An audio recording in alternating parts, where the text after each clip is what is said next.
नमस्कार मित्रों, Jitendra Namdev YouTube channel पर आप सबका हार्दिक स्वागत करता हूं।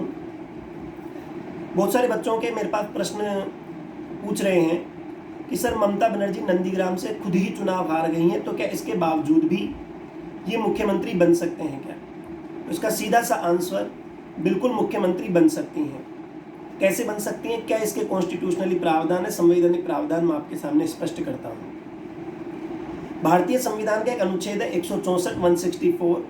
अनुच्छेद 164 कहता है कि विधानसभा में जिस पार्टी को बहुमत प्राप्त होता है, विधानसभा में बहुमत दल के नेता की नियुक्ति राज्यपाल मुख्यमंत्री के रूप में करता है। तृणमूल कांग्रेस पार्टी को बहुमत प्राप्त हुआ है। बहुमत का मतलब क्या होता है दोस्तों? बहुमत का मतलब होता है विधानसभा की कुल सीटों से आधी सीटों से एक सीट ज्यादा। जैसे पश्चिम बंगाल में कुल 294 विधानसभा की सीटें हैं, तो वहां पर मेजोरिटी के लिए आधी सीटें, इसका हो गया 147 प्लस 1 148, मतलब पश्चिम बंगाल में बहुमत के लिए 148 सीटों की आवश्यकता है। तृणमूल कांग्रेस ममता बनर्जी की पार्टी ने मेजोरिटी को प्राप्त कर लिया, पूर्ण बहुमत प्राप्त किया है, 215 सीटें प्राप्त की हैं, तो निश्चित रूप से तृणमूल कांग्रेस पार्टी वहां पर अपनी सरकार बना रही है। लेकिन पश्चिम बंगाल में ही नंदीग्राम की जो सीट है, घोटस्फोट सीट रही, नंदीग्राम से ममता बनर्जी ने स्वयं ने चुनाव लड़ा, लेकिन वहां से वे ना जीत करके वहां से बीजेपी के प्रतिनिधि शुभेंदु अधिकारी जीते। लेकिन ममता बनर्जी हारने के बाद भी मुख्यमंत्री बन सकती हैं। अनुच्छेद 164 कहता है कि राज्यपाल विधानसभा में जिस पार्टी को बहुमत हुआ उसके नेता को मुख्यमंत्री नियुक्त कर सकता है। वे कोई जरूरी नहीं है कि वो विधानसभा का सदस्य हो। हाँ, ये जरूर है, जैसे राज्यपाल उसको नियुक्त करेगा तो वह 6 माह के अंदर अंदर उसे विधानसभा की सदस्यता लेना अनिवार्य होता है। मतलब राज्यपाल बिना किसी विधानसभा के सदस्य को भी मुख्यमंत्री नियुक्त कर सकता है, लेकिन उसे कहा जाएगा कि 6 माह के भीतर आपको विधानसभा की सदस्यता लेना अनिवार्य होगा। यदि वे 6 माह के भीतर सदस्यता नहीं लेते हैं तो उन्हें उनका पद छोड़ना पड़ सकता है। तो ममता बनर्जी अभी वर्तमान में 294 से किसी भी सीट से नहीं जीते, वे विधानसभा के सदस्य नहीं हैं। आप लोगों को बता दूं, अभी 292 सीटों के लिए चुनाव हुए हैं, 2 सीटों के लिए चुनाव नहीं हुए। क्यों? क्योंकि 2 सीटों पर प्रतिनिधियों का निधन हो गया था, इस कारण से वहां चुनाव को पोस्टपोन कर दिया गया।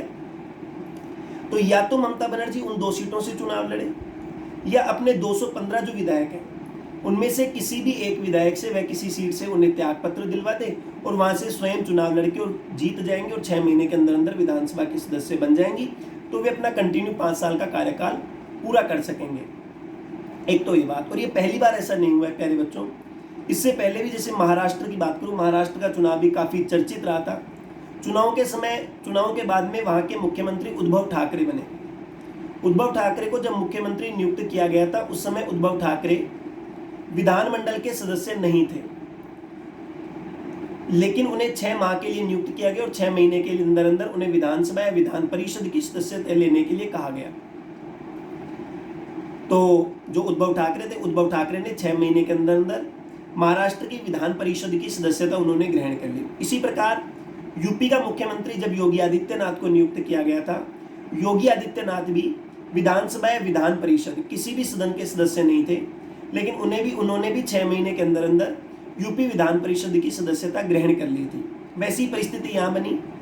ममता बनर्जी वर्तमान में विधानसभा की सदस्य नहीं है। एक और बात बता दूं, पश्चिम बंगाल में एक सदनीय व्यवस्था है। जैसे राजस्थान में केवल विधानसभा विधान परिषद का प्रावधान नहीं है, उसी प्रकार पश्चिम बंगाल में भी एक सदनीय व्यवस्था है। तो ममता बनर्जी के सामने कल एक ही ऑप्शन रहेगा कि उन्हें 6 महीने के अंदर अंदर विधानसभा की सदस्यता लेना जरूरी होगा। क्यों? क्योंकि पश्चिम बंगाल में विधान परिषद तो है ही नहीं, इसलिए वे 6 माह के भीतर कहीं ना कहीं उपचुनावों के माध्यम से वे विधानसभा की सदस्यता ग्रहण कर लेंगी और ममता बनर्जी अपना 5 साल का कार्यकाल कंटिन्यू रख पाएंगे।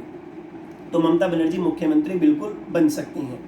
तो आपका ये प्रश्न माइंड से क्लियर हो गया होगा। और भी किसी भी प्रकार का राजनीति विषय से संबंधित कॉन्स्टिट्यूशनली कोई भी क्वेश्चन हो, आप लोग वीडियो के कमेंट बॉक्स में रख सकते हैं। मैंने इसी के डिस्क्रिप्शन में मेरा टेलीग्राम चैनल का लिंक डाला है, आप उस चैनल को ज्वाइन कर सकते हैं, जहाँ से आप सरकारी नौकरी एवं जीके संबंधित बहुत महत्वपूर्ण सामग्रियां आप वहां पर प्राप्त कर सकते हैं। वीडियो अच्छा लगा हो तो आप लोग चैनल को सब्सक्राइब भी करें, मुझे अच्छा लगेगा।